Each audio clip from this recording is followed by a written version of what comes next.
Today I'll be showing you how to remove a handle on a MK5 Jetta. That's anything from an 05 to a 2010.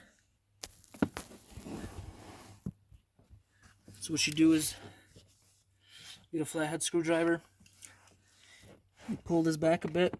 There's an opening and a pin back here.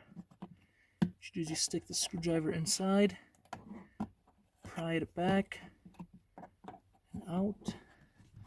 And then what you can do is you can pull the handle out. I think I got it.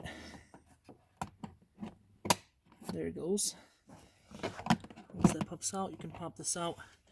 How that works is this pin is right here. You stick your screwdriver in here, pop it out. Once you pop it out, you can remove the handle.